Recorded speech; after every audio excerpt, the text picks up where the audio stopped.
Welcome back to the program. Segun Awolowo is joining me right now. He is the Executive Director and the Chief Executive Officer at the Nigerian Export Promotion Council, the NEPC. That is what it's called. Welcome to you, sir, and thank you for joining us on the show today. Oh, thank you very much for having me, Nancy. And first, let me congratulate you on your program, Moneyline. Very brilliant program, analyzing the economy of Nigeria and indeed Africa. So I congratulate you. Thank you. It's a very good program. Thank you very much, sir. That's a good sign for us, and what a way to start the week. Thank you for, gingering my mojo, like they say. So thank you very much. Now let's start. I did tell our viewers earlier that we'll be talking about the export sector, the non-oil sector, and everything that it's around it, at least between now and the next 30 minutes, God willing. Let me start with my first question. The question really is, can Nigeria survive without oil? Nigeria can and Nigeria must survive without oil. And in fact, that's what led to us developing the Zero Oil Plan, where we say Nigeria must survive in a world in which she no longer sells oil. And then a couple of years back, many people, even some colleagues in government, thought that was too ambitious, that was audacious. And I kept repeating to them that this is the time to be audacious, this is the time to be ambitious, because when oil prices tanked and we fell into the first recession after the global economy collapsed then, we saw that oil prices went as low as $20. And your cost of production is like 32. So that means you are really in problem. And that's what happened. So we identified 22 sectors where we said, look, Nigeria must increase production and productivity along these sectors so we can earn foreign exchange. Because really, the problem with our economy is that we're not earning foreign exchange enough. The only foreign exchange we have is from oil, crude oil, sale of crude oil. And when that tanks, then there's a problem. And that's why the CBN is looking elsewhere for foreign exchange everywhere. But we say, look, concentrate on these sectors and earn foreign exchange. Let me just give you some very, what's the word I'm looking for? Sad examples of how we have not been able to take advantage of this. One is the petrochemical sector. Now, that sector trades $150 billion yearly, globally. But Nigeria is not there. Even with our petrol, even with our crude? With our crude, because we are not producing, we are not processing. So we are importing. We sell off our crude and we import petrochemicals, methanol, etc. And we say, no, this must stop. You need to, if you are not going to, your refineries are not going to work, then let the private sector take control of this.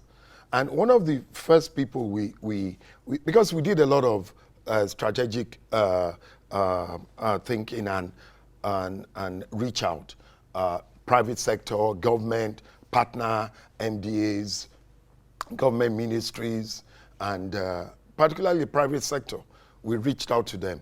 And I remember us sitting with Alhaji Aliko Dangote far back then. And he then tried to buy one of the refineries. It didn't work. So was looking into it. So we sat with him.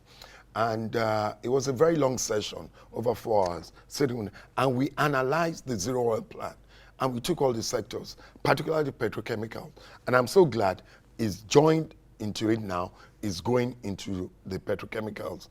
But when his refinery comes on stream, you will see a drastic change in the economic figures of this country.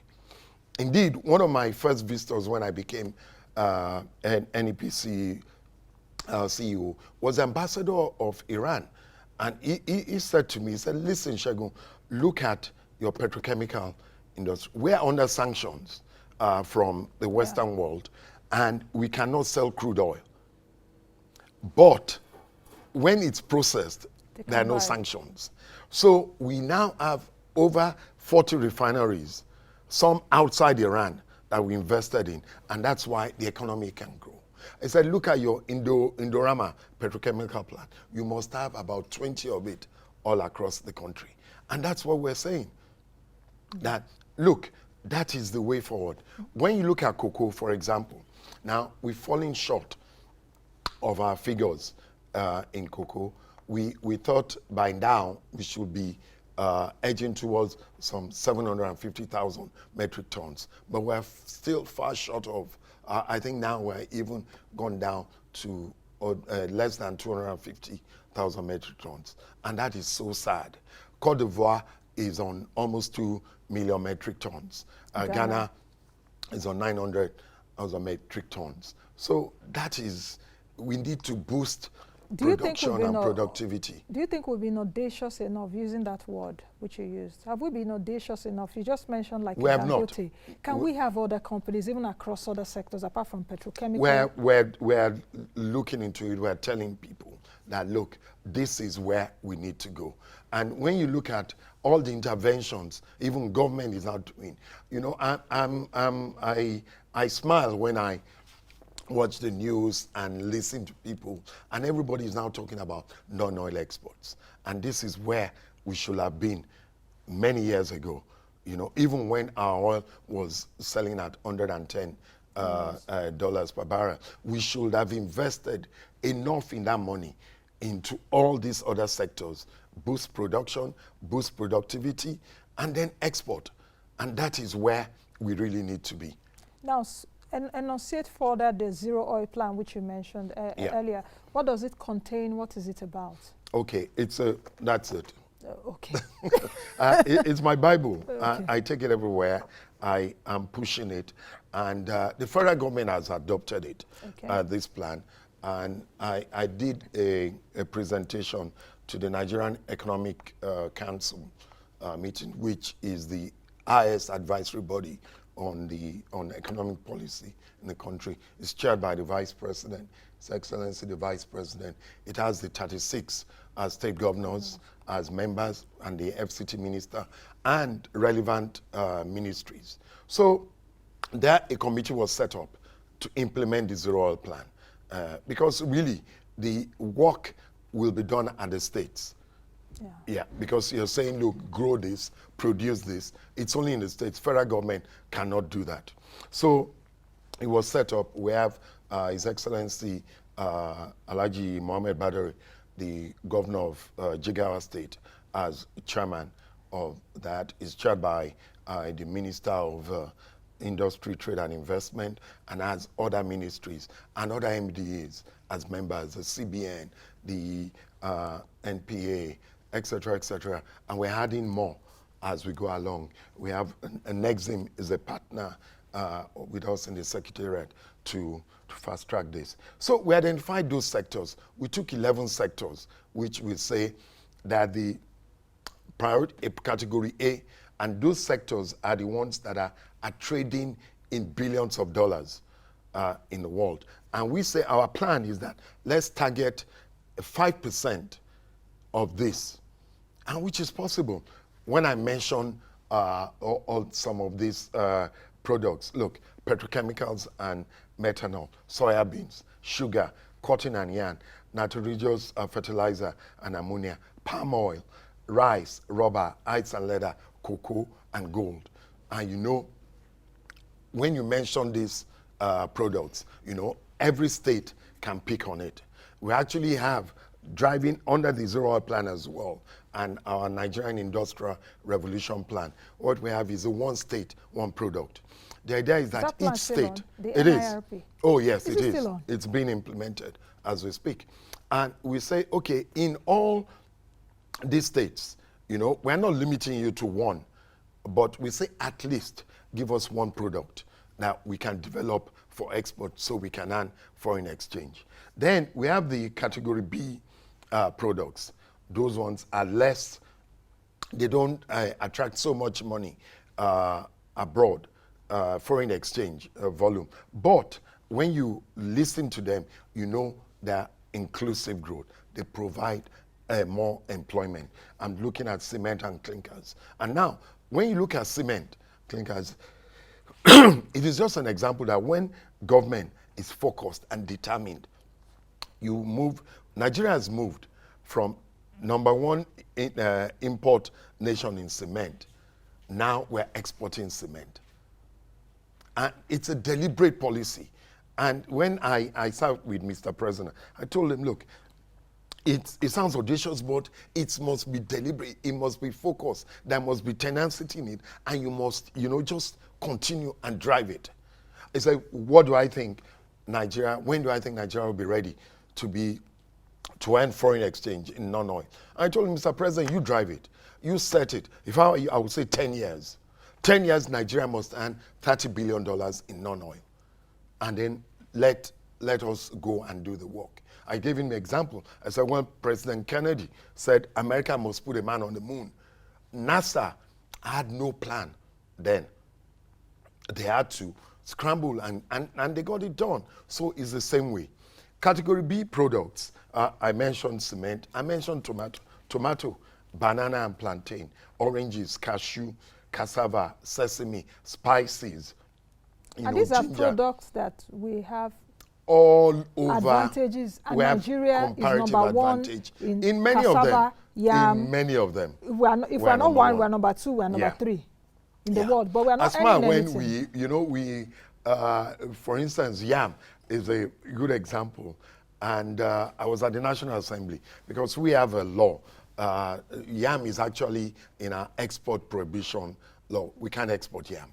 So we went to National Assemblies looking to repeal it. When it was done, there was shortage.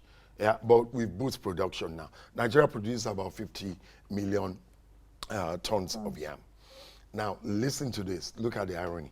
We produce 50 million metric tons of yam. Ghana produces 8 million metric tons of yam.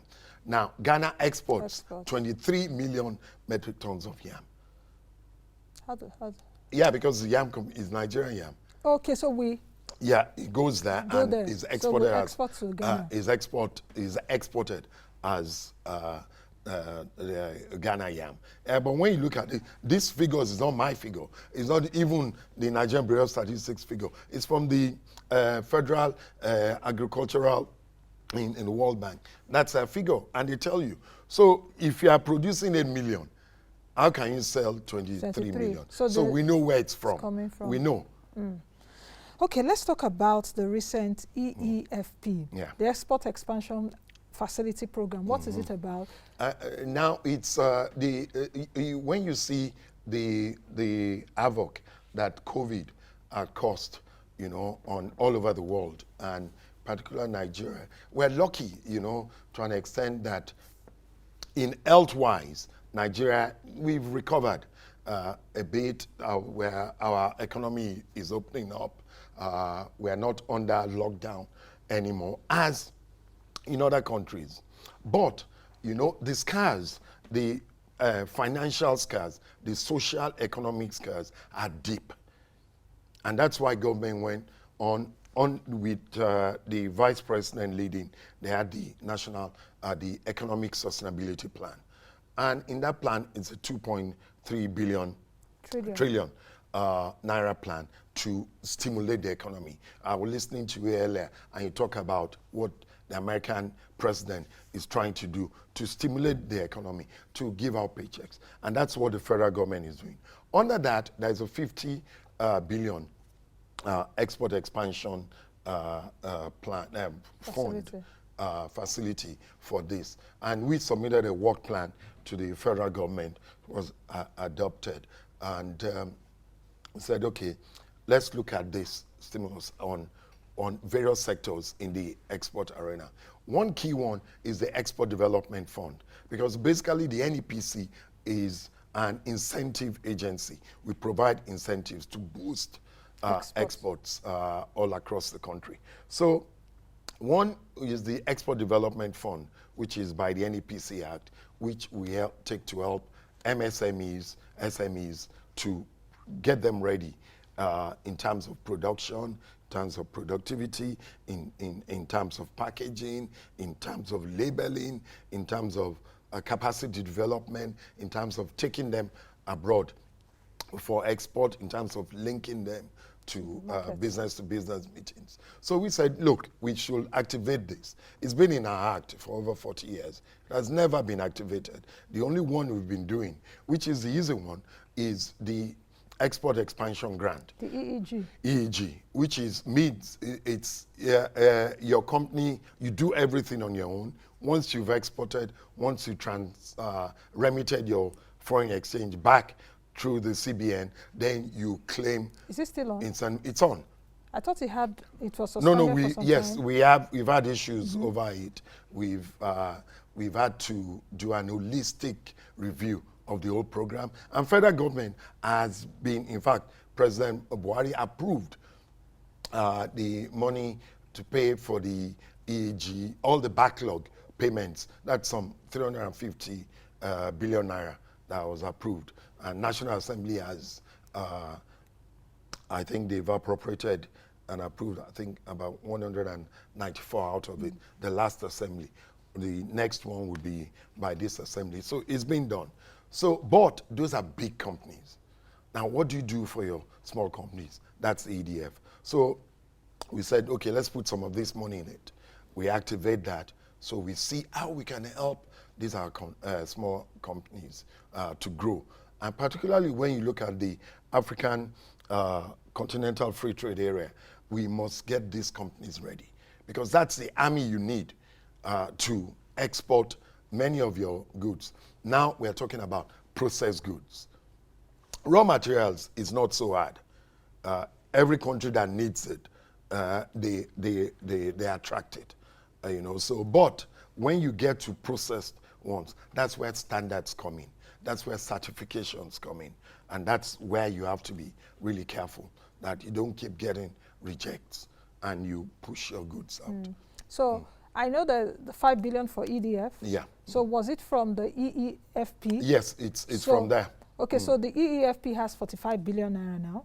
Or Okay. how much has been given to SMEs? No, we haven't. You've not started yet? We haven't started. We are working on a process. We've designed a grant management portal. Okay. And the first applications that went on was for the EDF, Export Development Fund. It closed on Friday. So far, we have certified about 3,500 applicants on that. It's going through a process now. It's going to be evaluated, reviewed. Then the next step is we're going to pair you, all these companies, with what we call our export enablers. These are various people over the years that are experts in export. We are using many of our retired directors as well. And I said, look, you can't take this knowledge and go and sleep with it. Come back. Some of you are experts in various products. So come back and come and help us do this. So we map you.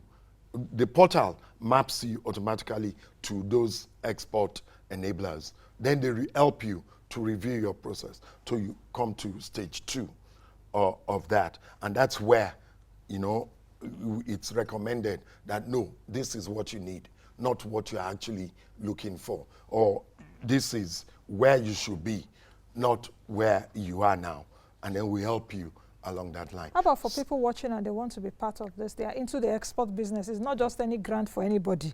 You must be it's strictly for production. exporters. Yes, into production, and your production or your product should be for export. For export, so how people watching now, how can they be part of this? Yeah, well, the first, we close the portal On Friday. On Friday. So they will have to wait again. After this is reviewed, after it's been disbursed, then we'll go back to round 2. Because the EDF is actually a continuous process, even though we haven't activated it for so long. But we had now, government has put money in it. The money was the activation. Without money, you can activate it. So government has put money into it now. So we're ready to go. What's the difference between the EEFP and other incentives that has come through the NEPC historically? At least your organization was established, I think, 1976. 76, you know. So what is the difference between this incentive and others? Yeah, this Export Development Fund. You also have the Export Adjustment Scheme Fund or something. You know, so many acronyms. We have 4, and but the only one that has been operative is the Export Expansion Grant. So we're now activating this one, the Export Development Fund, because we are looking at small scale industries, light manufacturing, small industry, etc., etc. So that's where we're looking at. Now, we take those initiatives. The difference, you say, this is a one-time fund that the federal government is giving. It's under the Economic Sustainability Plan. It's a one-time fund that government is giving for COVID relief. The next line of application is when we're going to help our companies, export companies that throughout the years. And the way we're handling it is, look at 2018, how much did you export? 2019 and 2020, we know COVID. Then we say, okay, because of that, the grant management portal is able to say this is how much you will get, to help your company grow. When I was describing this to Mr. President, and what he said was, he said, look, what is also more important, our hashtag for this was from moving from pandemic to prosperity.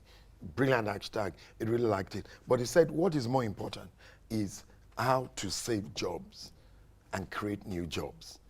So I came out of the meeting, I told my people that we have add another new hashtag to this. This is direct from President now. Saving jobs and creating jobs. So we're able to look at, you laid off 400 workers. How do we get them back? So how many jobs have you created, or has your agency created through some of this, from pandemic to prosperity? No, that will be at the end of the program when you're able to do a proper M&E. And we've started with that. We put in an M&E framework that is going to drive the whole process through. So I always say, the difference between having a strong M&E framework guiding your processes, at the end of the day, is the difference between an appraisal and a probe. If you don't get it right, it becomes a probe. If you get it right, it becomes an appraisal. So we're working towards getting an appraisal for that. This 50 billion is a one-time thing, isn't it? Are you worried about the sustainability of the export sector? Because I remember even during the pandemic, we had shows, COVID-19 shows, award shows. I've been talking, I speak with guests regularly on the program, how to grow our non-oil sector. And the question there is also about sustainability. We recognize that oil cannot take us far. Some countries are fading out. We are seeing news about electric vehicles everywhere. And we are still basking in the euphoria that we have so much oil. I hope we will not be disappointed. But where I'm going to is the sustainability. And do you think that we're getting enough attention right now for your sector? I believe so. I believe so. All across the states now, there is a big understanding of this, and working under the National Committee of Export Promotion, which I told you is the NEC committee, at our meetings and everything. There's a drive that, look, we must get Nigeria ready for non-oil exports. In fact, this morning we released, together with Nigerian Port Authority, we released some adverts to help we're trying to decongest the Lagos port. That's Apapa and Tinkan. So we released an advert this morning looking at people that will come and help us, this what we call our domestic export warehouse system that will help to aggregate exports before you move them to the ship gate. So that is and when you look at it, Nigeria has been an importing country for so long. Even you need to change facilities at your ports and change them to be able to take out more exports. So it's catching on. Are you working with your colleagues in other MDAs? Oh, yes. You talked about the ports right now. It's not just a matter of even having well-processed products. So getting out of the country is a big challenge. Trucks will be at the port for months, for weeks. What are the conversations? We have that challenge, and that's really a big challenge for many of our exporters. Now we're trying to say, okay, not just Lagos ports, let's use other ports. We were able to, I was in Calabar, we flagged off a shipment of 7,000 metric tons of cocoa for the first time from Calabar port. which is now we're showing it that we have other ports that we can use.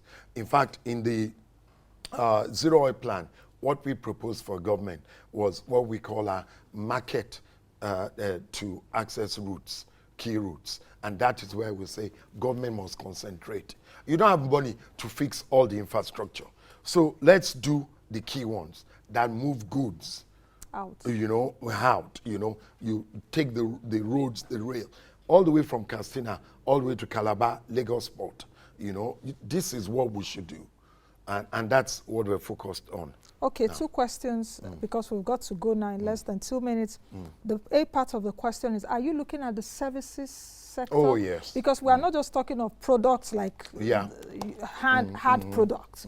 How about services? Yeah. The export of services. Then the second one is there an interface with other international trade organizations, especially now that the AFTA is here?